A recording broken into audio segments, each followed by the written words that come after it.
Hey everyone, BT here. So excited to go inside this episode. The power is in you. The power is you. David and I talk all manners of things on this very important election day for the United States. We're talking a little bit about that, but more importantly, the importance that your environment and the people you surround yourself with is going to help you get the results you want. You're going to want to check this one out. It's really profound. Come on inside and check it.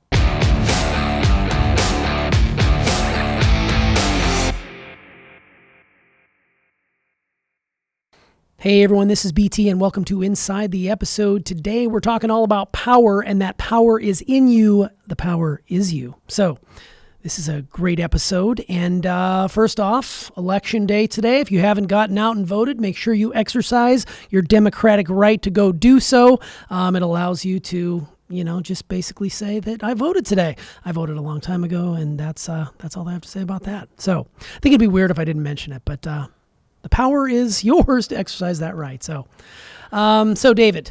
If they're in the States. If they're, in the U.S. I mean, for our listeners across the world, I'm sure you're paying attention to what is happening today, because we certainly are as well. But let's talk a little bit about this universal mind, because it's fascinating to me, because this is another episode that you talked about, Your Hidden Power by Thomas Troward, and That's also right. The Three Magic Words by U.S. Anderson. If you haven't listened to episode 302, go back and listen to that. That was Desire and Destiny, one and the same. You basically sort of lumped these episodes together and used two very impactful works of those two gentlemen. So in this episode, we're talking specifically about the power behind the desire and essentially the power that is the universe.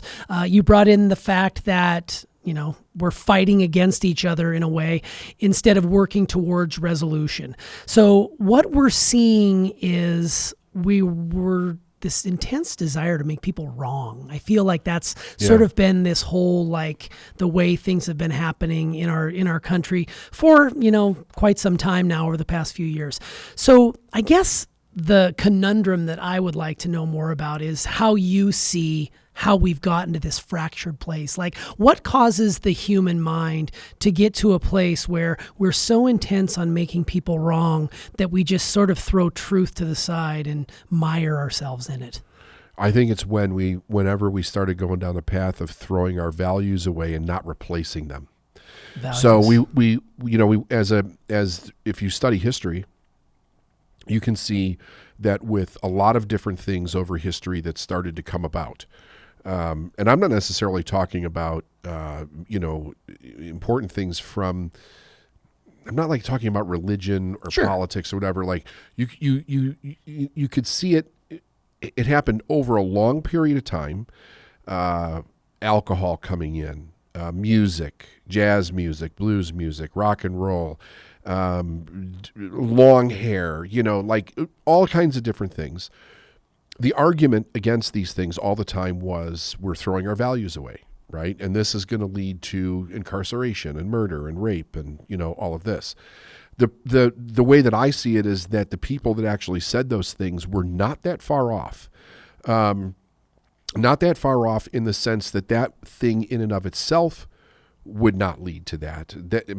I think they were completely incorrect there, but it would lead to it over a period of time, because once we start removing the values and which made us great, without replacing them with something else or understanding how to create something different, we start to become a valueless society. And when we become a valueless society, we don't understand why we believe something. So I think the reason that we have the problem now is because we have a lack of understanding of why we believe something, and our belief has been focused outward onto everybody that's doing something is doing something wrong because it doesn't fit my view of the world, without ever having said, does my view of the world meet this value system? And maybe I should learn to adjust what I'm viewing here based on a proven value system, right? Because that's the way that we've kept society in check for a long time. We created values to live by, as a society, and we try to, stick to a basic standard of those values. But when you start throwing those values out because you find something wrong with them, and then you don't replace them with anything at all, then it's a free-for-all.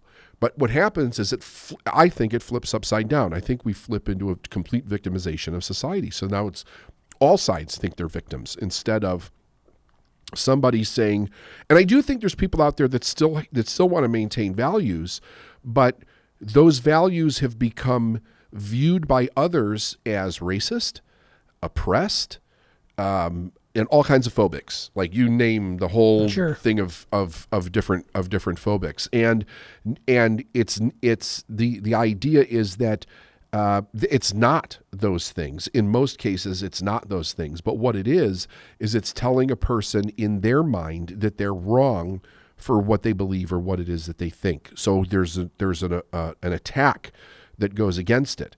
And that, I think that's the big problem that we have. And what's even a bigger problem is that if we can't get down to a core belief as a society, the society can do nothing but split apart. Sure. Yeah, and I have a feeling that it's only been accelerated in the information age, being able to hide behind a computer screen and cyberbully another person and yell at another person. I think so. Let me just say something. I think that amplified it. I think it's it's always been here. But I think it's been a long time coming, because with every generation, you have a generation that's like, yeah, I don't want my parents' values. Like throw those values out. Let's do what we want to do. But there's nothing replacing those values. So with every generation, it gets worse and worse and worse and worse. And what happens is when you throw those values out, there's all the sense of your own power gets thrown out also. And now I believe everybody's doing something to me. So I end up into an entitlement perspective. I end up in a victimized ideology. And I believe that everybody else needs to change in order for me to feel safe, for me to feel whatever it is that I need to feel.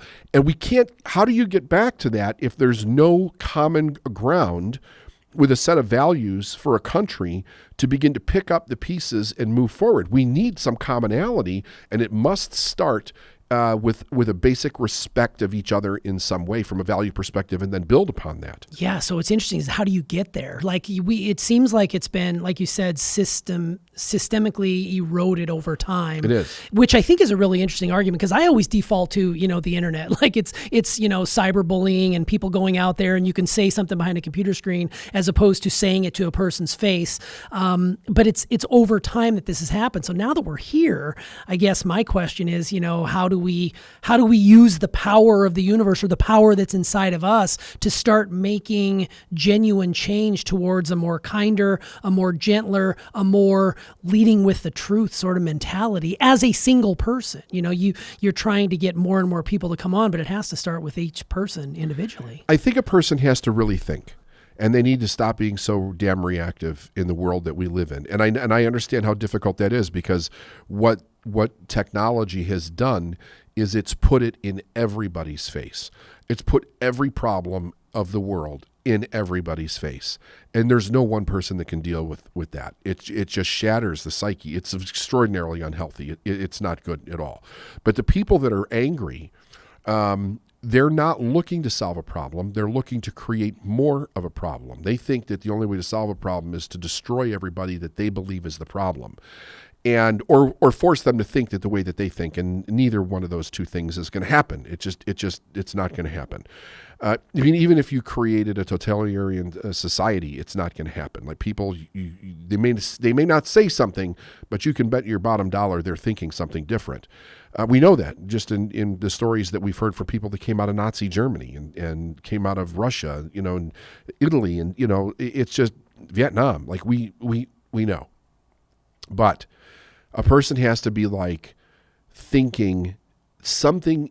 There's more that's going on than meets the eye, and the question is, what is it? Because this makes no sense from a universal life perspective at all. It makes absolutely none.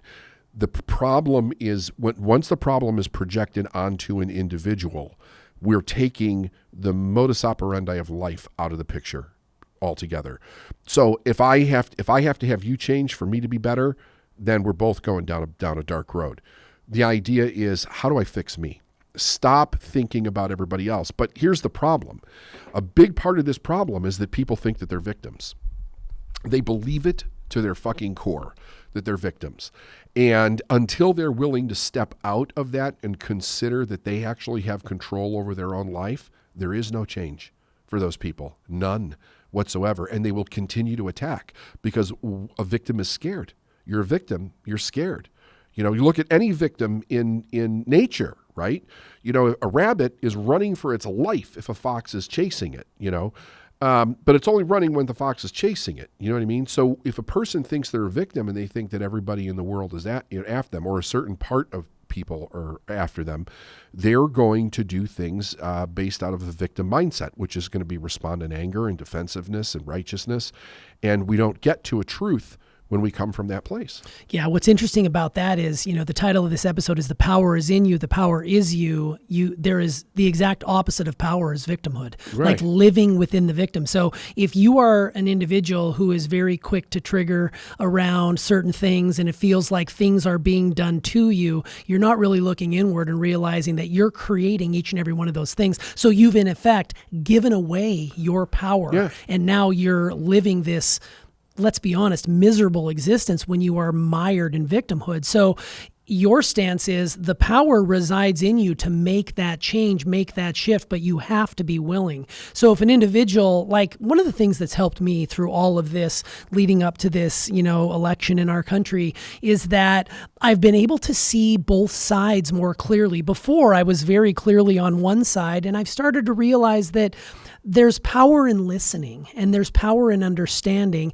And that came from within me because I was just getting so triggered and angry. Mm-hmm. It's not a good way to live your life. So for me, I've been able to see all sides. And really that's what's truth is coming in. Truth is coming in. But like you said, we all carry in our pocket the window into the world. Like this cell phone that we have is always out there. And we had a conversation off air about when you're completely surrounded by it day in and day out and inundated with messages, it's very difficult to separate yourself. Even if you have a successful mind, like even if you have created a bubble, it still kind of gives you a little bit of that, not to be disrespectful, that PTSD sort of things that are going on. Yeah. So I guess, all of that to say it's been around forever. It'll continue to be around, but if we look inward and change ourselves, good things can come out of that. And I hope that that's the case with what's going on in the world. It can. Yeah, so let me go into U.S. Anderson because you pulled a quote out that I loved, and I kind of want to bring that up and have you break it down for us again because I think it's very impactful. Anderson said, "Every thought you entertain and accept becomes a part of you and inevitably, will bring you to the physical reality of your image. All choice is made in the mind, and all acceptance is made by the spirit. And there are not billions of mind in the world at all, but only one, and it is inside every one of us." Can you break down what Anderson maybe meant when he spoke about that universal mind that is inside of every single one of us? He's talking about the mind of God, or he's talking about the mind of the universe. It's the intelligence. Whether you believe that there is a grand architect of the universe like a God, or you believe that it's just the universe and energy and intelligence, whatever you believe, that is the one mind that he's talking about. And for years I've said that there is no place that's more spiritual than another. Everything is equal. We're created inside of this truth bubble because nothing could exist outside of it. There is no external negative force in the universe that's trying to destroy us. It is just one force that is constantly cycling and moving in a very specific direction, and that direction is life. So when you start to understand that, you can start to begin to understand that anything that does not add to life takes away from it, right? So there is a cause and effect in the universe, which we're part of, right? So, two people had sex, and we are the effect of those two people coming together in that union. But now we are a cause within a causation of cause and effect. And we can cause our own life to be or not to be whatever it is that we think or don't think that it should be. That's what we can do. But when we do that, we're tapping into an idea. And at some point you have to ask yourself, well, where did that idea come from? It's not just mine. I'm receiving it on some level. Like when Steve Jobs had a vision for this phone in his life, he didn't create this vision. It became part of something he was receiving. He was aligning his mind on a level to receive the knowledge that was already here. It could be Thomas Edison with the light bulb. There were no light bulbs right? I mean, at least Jobs had a phone before he created the iPhone, but there were no light bulbs before Edison created the light bulb. Where was it? It was in this knowledge. It's in the universe. Well, everything that we create is in there, including the ideas that we have or the ignorance of those ideas. When we tap into that universal mind, we have to remember that mind is for life. When we think it's not that, or we go into fear, we discount that, and we then become separated from it, and we see the opposite of that, which creates more fear. But now we're not in the mind. We're in our mind, our ego mind, and I'm looking at you as being the cause of my problem. And if I don't have any power, I have to destroy you to get rid of my problem. And that's the problem that we have in the world right now. But incidentally, that problem has been in the world forever. It's not new. This is not new. No, like if you're religious, you go back to Cain and Abel. It was right there, right? I got to get rid of you, brother. True. You know, I mean, like it's always been there. But even if you look at that story, what was the cause of him killing his brother? It was envy, right? So envy says what? I don't have the same power that my brother did, right? God favored him over me. The truth is that that's a misconception. But once a person moves to that misconception, then a person becomes their problem. And they're not their own problem. So this is why I wanted to teach this lesson, because the idea is, if we want to come back to how do I actually have the power to create my own life, which everybody does, I have to understand that power first. Because we're so disconnected from it in so many ways, without understanding it, we'll think, oh, that's the biggest freaking nonsense that I ever heard in my life. Or that's religious heresy. Or like we'll have every excuse to explain it away. But the truth is, if we would open our damn eyes, we see it all around us. We could not create the world that we've created, good and bad, without having that power in us, and every person has it. Yeah, that's great.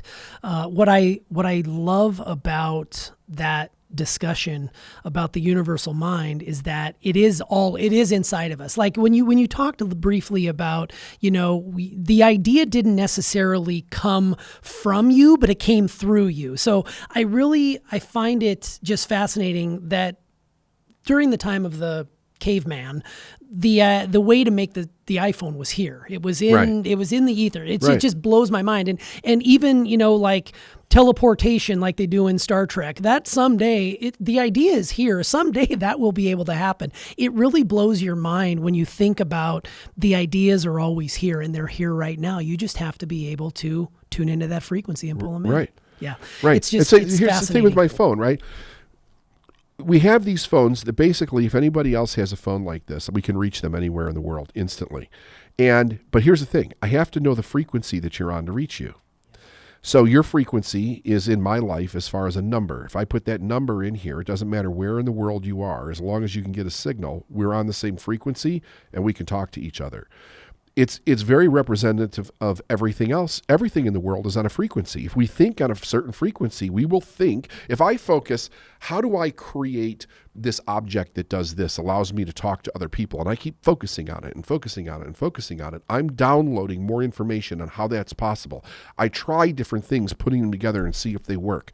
That's how we invent something, right? But the knowledge is already here. Yeah, it hurts my head when I think about that. Like I think back to say filmmaking during the silent film era, it was one thing. And now over the weekend, I just mainlined the entire Lord of the Rings extended editions to see the computer generated images that are done versus, Charlie Chaplin running around with a cane and a funny walk. It was always here. It's just as the technology and as the people began to tune into that frequency, they brought it into existence. It just totally blows my mind, but it does show you there's a guiding principle at work there, and that universal mind is something that people are tapping into on a daily basis. Yeah, 100%. It's just it makes my head hurt, but at the same time I love it. It's so great to be growing up in this time. And it's kind of a segue into my next question, where you did mention cause and effect, and you talk about that a lot on the show. You said that everything we see has an intelligent component to it, which I absolutely love. And you talked about cause and effect, and specifically becoming one with the desire. And we as humans are in a unique position because we have a superior intellect. It's what separates us from animals and inanimate objects. When we're tapping into the truth that is inside us, the creation process takes hold, and then things begin to happen really quickly and regularly. So I want you to, I'm always doing this to you, but I want you to take us back to when you were first tapping into that truth that is the universal law. Would you explain sort of maybe the feelings and the emotions that you felt and how it helped move you to this place of massive success you experience today? Well, I can't explain that without referring back to my childhood again, because I feel like that the lessons and everything that I teach today, they were questions in my mind since I was a little kid. And being a little kid with those questions in your mind is kind of a fucked up situation, because there was no place for me to get answers. People didn't understand the questions that I had. They were not formulated intelligently now the way that they are now, but they were wonderings in my mind. I wondered about stuff like this when I was really little,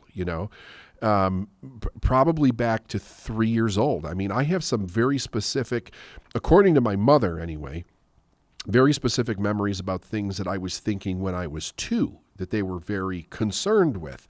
Not from a bad perspective, but how could I be thinking those things? And you would ask those out loud? Would.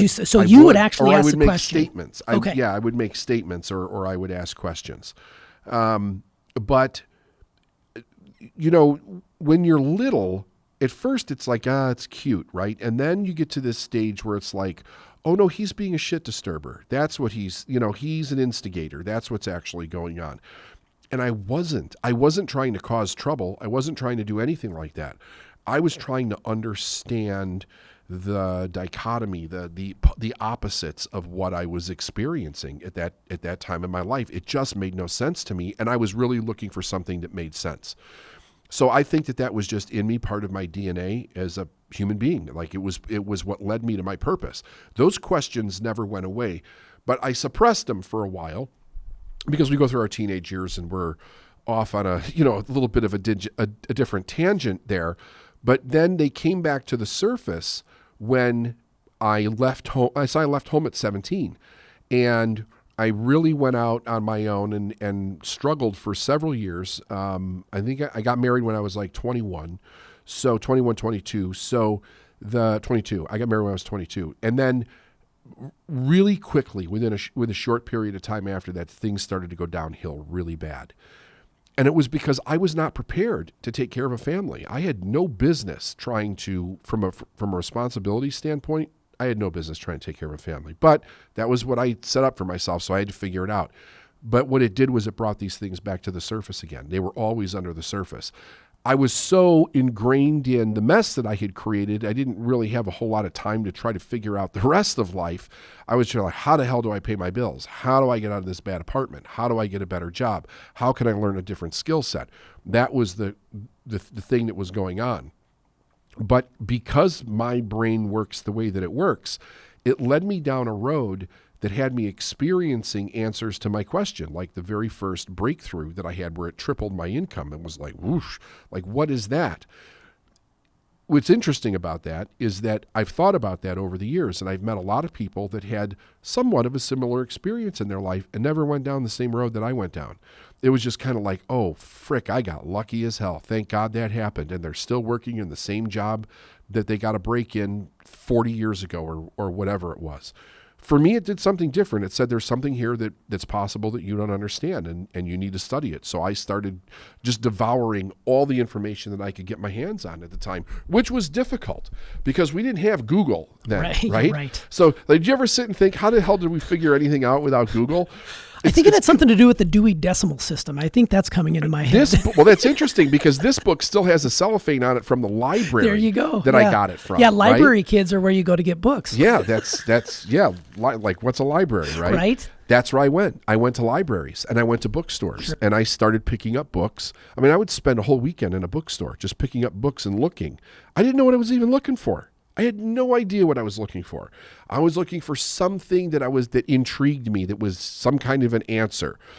And then over a period of time, I started coming across one piece here, one piece there, which would lead me to something else. And then I would like read everything that author did. And they would mention either other authors from the past or the present and other books or whatever. And it was one thing after another. And I knew that I was on a journey. I didn't know where it was taking me, but I had a tremendous hunger for the knowledge. And that's what I stayed doing. And what a gift that you gave yourself to go back and uncover that suppression that happened when you were asking those questions and you were being, quote unquote, a shit disturber. I'm sure that took place probably in church, because that's where it took place for me. It took place everywhere. I had all these questions and people would shut you down, and because it was a way to control, right? And we're going to control you, and then you just basically bottled it up. But you went back and you opened that bottle. I would believe that there's a lot of people who have never gone back into that and uncovered or unearthed that bottle of suppression, and it sort of rules their life. It's sort of what you do with, some of the events that you do. Yeah. It's tapping into that inner knowing that was suppressed so many years to understand where that belief system comes from. Yeah. Because more often than not, most people's belief system was not birthed from you. It came from someone else, and you're basically riding that wave that the person has given you. And I think the gift that we all get to receive every day from you is that you went back and you basically tapped into it and said, I'm no longer going to allow this to be suppressed. I'm going to continue to be inquisitive and information seeking, and I'm going to benefit others through that. I think the very first time that I had this experience, which was a weird experience for me, up until 10 years old, there were two adults. I'm not going to say who they were. It's not important. They were in my life on a regular basis. And then my mom and dad moved me and my brother from Chicago to Phoenix. And we lived in Phoenix for just about 3 years, maybe just shy of 3 years. And we didn't see these two adults, okay? And when we moved back to Chicago 3 years later, and we were around these two adults, and I would observe them, I was thinking to myself, what happened to them? My first thought was, now you got to remember, I left when we were 10. I came back when I was 12 and a half, just shy of 13. I thought to myself, did something happen to them? How did they get so stupid?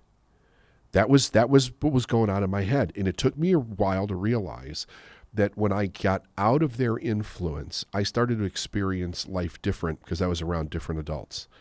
They did not. I had grown in 2.5 years in my awareness. They had not at all. It took me a long time to know that that's what happened, because I literally thought something happened to their brain when I came back. I was like, the way they see the world is freaking stupid. Like I'm 12 and I know better than that. And this is how they see the world. And it was startling to me. Like it was very startling to me, because I seriously thought something happened to them.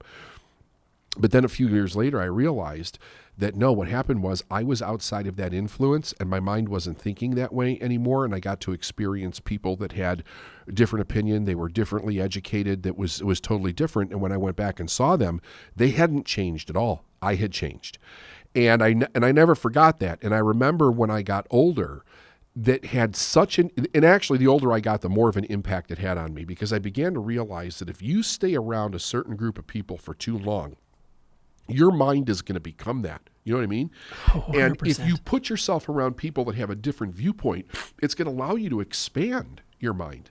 Yeah, what it reminds me of is you really start to see, and you say this about your bank account, like your results are based on the 5 people who are in your sphere of influence. So when you start to realize that, and you've had to make some tough decisions about who to keep in your sphere and who to keep out of your sphere. Decisions. And it's not easy, and a lot of times it boils down to family. Like the little contact I may have with this individual of my immediate family is better for me from a mental standpoint, because I want to be challenged by those around me. And it's interesting that you saw that at a young age, between 10 and 13, you were able to recognize that. Most people probably wouldn't. So I would think that, a major aspect of having a successful mind means bringing people into your life or going to events where you're around positive people, like you said, with your first Tony Robbins event, being able to see the possibility that's out there. And a lot of people, have to make that difficult decision. When I go home, and I loved growing up where I grew up in southwestern Montana, it was a great community. But when I go back there, I realized that for the people that never got out, you can see there's a different mentality. There's almost like an entitlement that comes with being there because, the copper mine was shut down 40 years ago, by the way, but it still very much looms as a large shadow over it. And it's very easy to get wrapped into, well, I saved 80 cents on a head of lettuce, and you start to think about all these. Life. It is. You start to think about that. And by you agreeing with it, even being in there for a week or two, it subliminally starts to affect you, I would say. Yeah. So it's just really interesting that you bring that up. We become the environment that we stay in. Yes, absolutely. And if we don't change it, that's it. We become it. There's no other choice. There's no other choice. It's a sad thing, but it also speaks to the adaptation of human beings. Like, we have the ability to adapt to basically nothing and figure out how to survive, which can be a great resource. But if you don't know, and you don't know that you don't know, you're not going to know unless somebody brings something on the outside. The problem is that in the world that we live in today, people that bring things in from the outside they're condemned. Yeah, absolutely. All right, we can close with this. So you talked about a person's current results being a symptom of a belief system they're living by. If the results aren't there for you, you have to look at the belief that's behind it. So what does a person need to do in order to better understand those beliefs, and what can they do to shift them? I can only assume that this is difficult to do it by yourself because your mind's going to want to tell you that everything is okay, but there's a belief system running in the background. So I feel you need to have a mentor or somebody you can bring on that's going to help you see that, because you can't really do it alone, can you? You do. I think you could do it alone to some extent, especially with how easy it is to get a hold of literature today. So you can type in questions in Google and get answers, and they'll lead you in a direction where we couldn't when you and I were younger. Sure. It would, like you said, it was a Dewey Decimal System. Yeah, right. We had to go look through books or whatever, encyclopedias, that type of thing. I think a person needs to ask themselves where the belief system comes from, and they need to trace it back in its causality. I did a lot of that in my life, and you have to ask yourself, is this coming from fear or inspiration? Is this desire, this idea, or is this belief just there to try to keep me safe? Remember, human beings don't need safety. Children do because they're ignorant. Human beings operate on thought and cause and effect. So we don't need to have this absolute safety thing in our life. We should know, or teach ourselves anyway, how to be safe, which is making good judgment decisions, thinking based on cause and effect and the proper use of logic.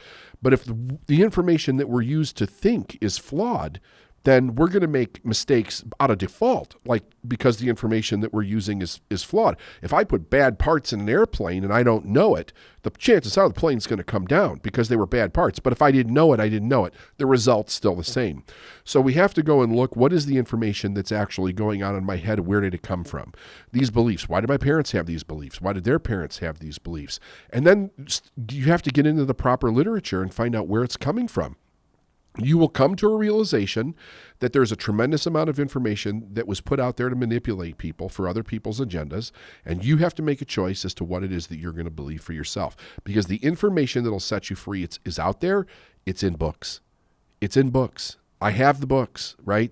You just have to, I bring them to the podcast. We talk about it. So you have to put stuff in your head that makes sense. Ask yourself, is this going to take me better my life, or is it going to make it worse? Period. I mean, there is no middle ground there, and that's how you have to make the decision. Oh, that's brilliant. Yeah, I mean, I love that. I don't have anything else to say. I think it's perfect. So thanks for coming inside. Happy voting day. Yes. Hey everyone, I hope you enjoyed that. It was an incredible experience just to hear David talk a little bit about the awareness that he had at such a young age and keeping those suppressed thoughts and bringing those to the forefront about how he saw himself as a young man, and it grew into who he is today. It's just so amazing. I never get sick of hearing him talk about those things. So do me a favor, subscribe to this channel, get more content like this, and we'll see you on the next Successful Mind podcast. Later.